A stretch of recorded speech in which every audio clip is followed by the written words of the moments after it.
Ito ay paalaala, reminders o awareness sa mga kagaya ko na TikTok affiliates na kahit anong doble ingat natin para hindi tayo magka-violation sa ating account ay magkakaroon at magkakaroon pa rin pala tayo ng violation kahit pa anong doble ingat natin.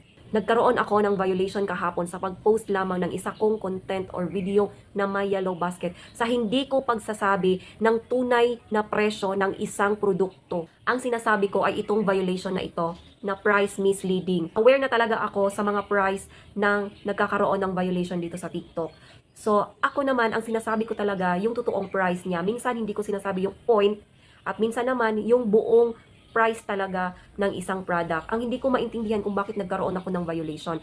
So, ang ginawa ko, review ko ang aking video at doon ko nalaman na yung video pala is magkaiba pala ang price niya pag nasa live at yung normal lang niya na price.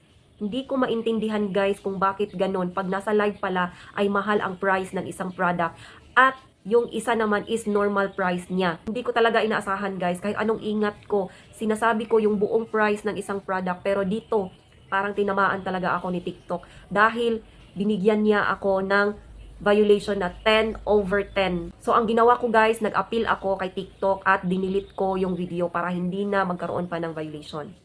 At para hindi na madamay yung iba kong video or yung buong account ko. Pagkatapos noon, inantay ko ang kanyang result and sad to say na hindi na-approve yung appeal ko. So okay lang kasi nakapag-upload na ako ulit ng bagong video at dinilit ko na yung isang video para hindi na ako magka-violation pa ulit.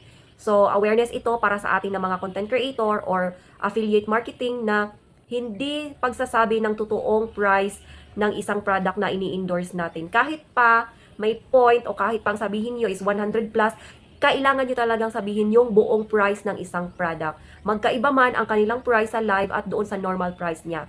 So, sana po ay may natutunan at yun lamang po.